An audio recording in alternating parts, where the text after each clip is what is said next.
കേരളത്തിലെ തെരഞ്ഞെടുപ്പ് ചിത്രം വ്യക്തമായി. സിപിഎമ്മും കോൺഗ്രസും 15 മണ്ഡലങ്ങളിൽ മത്സരിക്കും. സിപിഎം ലിസ്റ്റിൽ 5 സ്വതന്ത്രർ എത്തുമ്പോൾ കോൺഗ്രസിൽ എല്ലാവരും പാർട്ടി സ്ഥാനാർത്ഥികളാണ്.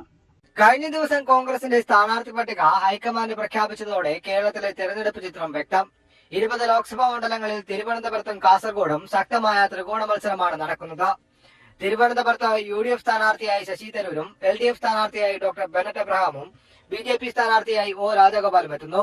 മറ്റ് മണ്ഡലങ്ങളിലൂടെ ആറ്റിങ്ങലിൽ LDF സ്ഥാനാർത്ഥി സിറ്റിംഗ് MP A സമ്പത്ത, UDF സ്ഥാനാർത്ഥി ബിന്ദു കൃഷ്ണ, BJP സ്ഥാനാർത്ഥി ഗിരിജകുമാരി. കൊല്ലത്ത് UDF സ്ഥാനാർത്ഥി RSP നേതാവ് NK പ്രേമചന്ദ്രൻ, LDF സ്ഥാനാർത്ഥി MA ബേബി, BJP സ്ഥാനാർത്ഥി PM വേലായുധൻ. പത്തനംതിട്ടയിൽ UDF സ്ഥാനാർത്ഥി sitting MP Anto Antony, LDF സ്ഥാനാർത്ഥി ഫിലിപ്പോസ് തോമസ്, BJP സ്ഥാനാർത്ഥി MD രമേശ്. മാവേലിക്കരയിൽ UDF സ്ഥാനാർത്ഥി കൊടിക്കുന്നിൽ സുരേഷ്, LDF സ്ഥാനാർത്ഥി ചെങ്ങറ സുരേന്ദ്രൻ. കോട്ടയത്ത് ജോസ് കെ മാണി തന്നെ UDF സ്ഥാനാർത്ഥിയാകും. ആലപ്പുഴയിൽ UDF സ്ഥാനാർത്ഥി KC വേണുഗോപാൽ, LDF സ്ഥാനാർത്ഥി ചന്ദ്രബാബു. എറണാകുളത്ത് UDF സ്ഥാനാർത്ഥി KV തോമസ്, LDF സ്ഥാനാർത്ഥി ക്രിസ്റ്റി ഫെർണാണ്ടസ്, BJP സ്ഥാനാർത്ഥി AN രാധാകൃഷ്ണൻ. ഇടുക്കിയിൽ PT തോമസിന് പകരം ഡീൻ കുര്യാക്കോസ് UDF സ്ഥാനാർത്ഥിയായി എത്തുന്നു. LDF സ്ഥാനാർത്ഥി ജോയ്സ് ജോർജ്, സാബു വർഗീസ് BJP സ്ഥാനാർത്ഥി. ചാലക്കുടിയിൽ തൃശൂരിലെ sitting MP PC Chacko UDF സ്ഥാനാർത്ഥിയായി എത്തുമ്പോൾ നടൻ ഇന്നസെന്റ് LDF സ്ഥാനാർത്ഥിയാകും. B ഗോപാലകൃഷ്ണനാണ് BJP സ്ഥാനാർത്ഥി. തൃശൂരിൽ KP ധനപാലൻ UDF സ്ഥാനാർത്ഥി, CN ജയദേവൻ LDF സ്ഥാനാർത്ഥി, KP ശ്രീശൻ BJP സ്ഥാനാർത്ഥി. ആലത്തൂരിൽ PK ബിജു LDF സ്ഥാനാർത്ഥി, KA ശിവ UDF സ്ഥാനാർത്ഥി, ഷാജുമോൻ വട്ടേക്കാട് BJP സ്ഥാനാർത്ഥി. Palakkad sitting MP MB Rajesh LDF സ്ഥാനാർത്ഥി, UDF സ്ഥാനാർത്ഥിയായി MB വീരേന്ദ്രകുമാർ മത്സരിക്കുന്നു. BJPയുടെ വനിതാ ശബ്ദം ശോഭ സുരേന്ദ്രനാണ് BJP സ്ഥാനാർത്ഥി. പൊന്നാനിയിൽ ലീഗിന്റെ സിറ്റിംഗ് MP ET മുഹമ്മദ് ബഷീറാണ് UDF സ്ഥാനാർത്ഥി. LDF സ്ഥാനാർത്ഥിയായി V അബ്ദുൾ റഹ്മാനാണ് മത്സരിക്കുന്നത്. KV നാരായണൻ മാസ്റ്ററാണ് BJP സ്ഥാനാർത്ഥി. മലപ്പുറത്ത് sitting MP E Ahmed UDF സ്ഥാനാർത്ഥിയാകുന്നു. VK സൈനബ LDF സ്ഥാനാർത്ഥിയും ശ്രീപ്രകാശ് BJP സ്ഥാനാർത്ഥിയുമായി മത്സരിക്കുന്നു.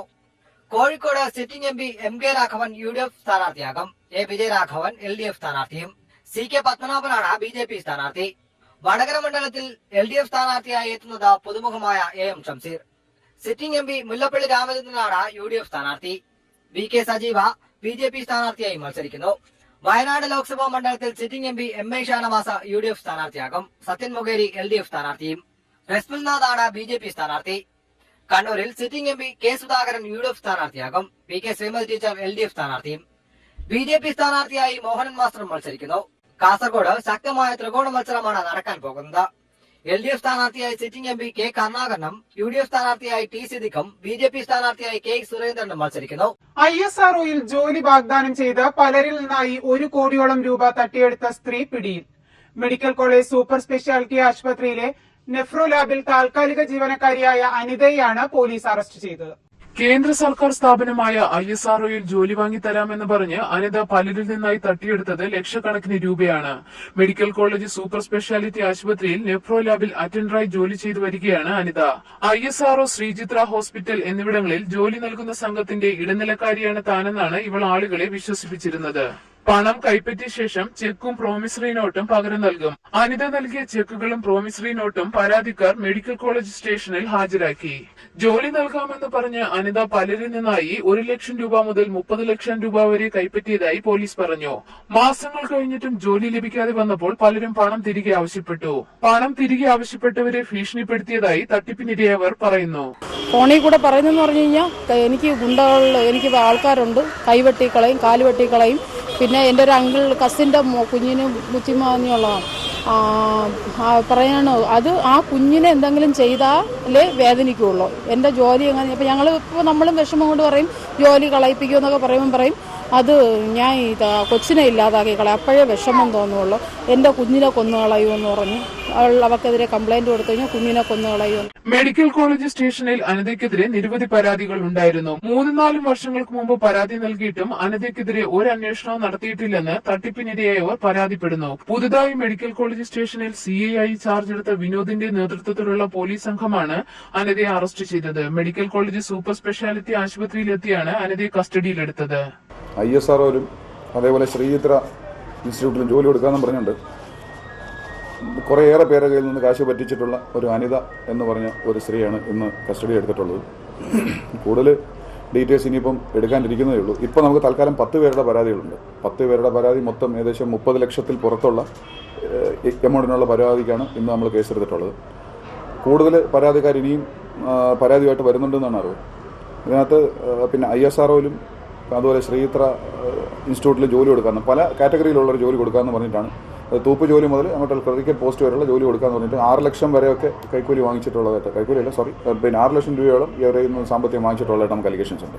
എൻ്റെ അന്വേഷണത്തിൽ മനസ്സിലായത് അന്നും സാമ്പത്തിക ഇടപാടായതുകൊണ്ട് അവർ കൊടുത്തുകൊള്ളാം എന്ന് പറഞ്ഞതുകൊണ്ട് മറ്റവർക്ക് കേസ് വേണ്ട, പരാതിക്കാർക്ക് കേസ് വേണ്ട എന്ന് പറഞ്ഞനുസരിച്ചായിരിക്കാം നീട്ടിക്കൊണ്ടുപോയത്. ഇപ്പോഴും അവർ പറയുന്ന അടുത്ത മാസം 18-ാം തീയതി കൊടുത്തോളാം എന്നാണ്. പക്ഷേ അങ്ങനെ ഇനി അത് വിശ്വസിച്ച് മുന്നോട്ട് പോയിട്ട് കാര്യമില്ല എന്നുള്ളതുകൊണ്ട് കേസ് രജിസ്റ്റർ ചെയ്ത് മുന്നോട്ട് പോകും. മുൻപ് SCT ആശുപത്രി മൈക്രോബയോളജി ലാബിലാണ് അനിത ജോലി ചെയ്തു വന്നിരുന്നത്. വിവിധ കേസുകളുടെ അടിസ്ഥാനത്തിൽ ജോലി നഷ്ടപ്പെട്ടെങ്കിലും അടുത്തിടെ സൂപ്പർ സ്പെഷ്യാലിറ്റി ആശുപത്രി നെഫ്രോ വിഭാഗത്തിൽ താൽക്കാലിക ജോലി നേടി. അനിതയ്ക്ക് മെഡിക്കൽ കോളേജിൽ ജോലി ലഭിച്ചത് സംബന്ധിച്ച് അന്വേഷണം നടത്തണമെന്ന് മെഡിക്കൽ കോളേജ് കൌൺസിലർ ശ്രീകുമാർ ആവശ്യപ്പെട്ടു. ഈ സ്ത്രീയെ നിയമിച്ചതിന് പിന്നിൽ DMEയിലെ ഉന്നതനും മെഡിക്കൽ കോളേജ് HDSന്റെ സൂപ്രണ്ട് മോഹനം പിള്ള ഉൾപ്പെടെയുള്ളവർക്ക് ബന്ധമുണ്ടെന്ന് ഞാൻ കരുതുകയാണ്. അപ്പോൾ അവരെ കൂടി ഉൾപ്പെടുത്തിക്കൊണ്ട് ഇതിനെ സംബന്ധിച്ച് കേസ് അന്വേഷിക്കണം. ഒരു മാനദണ്ഡവും ഇല്ലാതെ ഇത്രയും ക്രമക്കേട് നടത്തി SITയിൽ നിന്ന് ടെർമിനേറ്റ് ചെയ്ത വ്യക്തിക്ക് ഇവർ എന്ത് കാരണം കൊണ്ടാണ് ജോലി നൽകിയതിനെക്കുറിച്ച് ഒരു അന്വേഷണം നടത്തണമെന്നാണ് എനിക്ക് പറയുന്നത്. തട്ടിപ്പിനിരയായ 20ഓളം പേർ ISRO വിജിലൻസ് സെല്ലിന് മുമ്പാകെ പരാതി നൽകിയിരുന്നു. ഇതേ തുടർന്ന് ISRO ചെയർമാൻ അനിതയ്ക്കെതിരെ അന്വേഷണത്തിന് ഉത്തരവിട്ടിരുന്നു. വേളി, തുമ്പ, കാട്ടാക്കട, പോത്തൻകോട്, കാട്ടായിക്കുളം തുടങ്ങി തലസ്ഥാനത്തിന്റെ വിവിധ ഭാഗങ്ങളിൽ നിന്നും അനിത കോടികളാണ് ജോലി വാഗ്ദാനം നടത്തി തട്ടിയെടുത്തത്. പല പ്രമുഖരെയും പരിചയമുണ്ടെന്ന് പറഞ്ഞാണ് അനിത തട്ടിപ്പ് നടത്തിയതത്രേ. സംഭവത്തിന്മേൽ കൂടുതൽ അന്വേഷണം നടത്തും.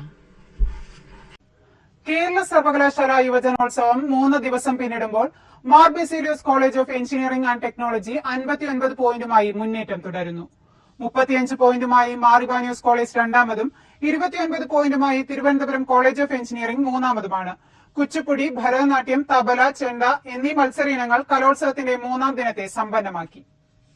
വസ്ത്രവിപണന രംഗത്ത് പതിറ്റാണ്ടുകളുടെ സേവന പാരമ്പര്യമുള്ള കണ്ണൻസ് കാഞ്ഞങ്ങാടിത പുതുപുത്തൻ വസ്ത്രശേഖരവുമായി നിങ്ങളെ സ്വാഗതം ചെയ്യുന്നു. കല്യാണ പട്ടുസാരികൾ, സെറ്റുമുണ്ടുകൾ, ധോത്തി, സാരി, ലാച്ച, choli, churidar materials, shirt, T-shirt, pant, jeans, കുഞ്ഞുടുപ്പുകൾ, റെഡിമെയ്ഡുകൾ തുടങ്ങി വസ്ത്രവിസ്മയങ്ങളുടെ വൻ ശേഖരം തന്നെ കണ്ണൻസ് കാഞ്ഞങ്ങാട് നിങ്ങൾക്കായി ഒരുക്കുന്നു. കണ്ണൻസ് കാഞ്ഞങ്ങാടിന്റെ വസ്ത്രലോകത്തേക്ക് നിങ്ങളെ സ്വാഗതം ചെയ്യുന്നു. Kannans textiles and readymade, main road, Kanhangad. Kannans, ഉത്തര മലബാറിന്റെ സമ്പൂർണ്ണ കുടുംബ വസ്ത്രാലയം.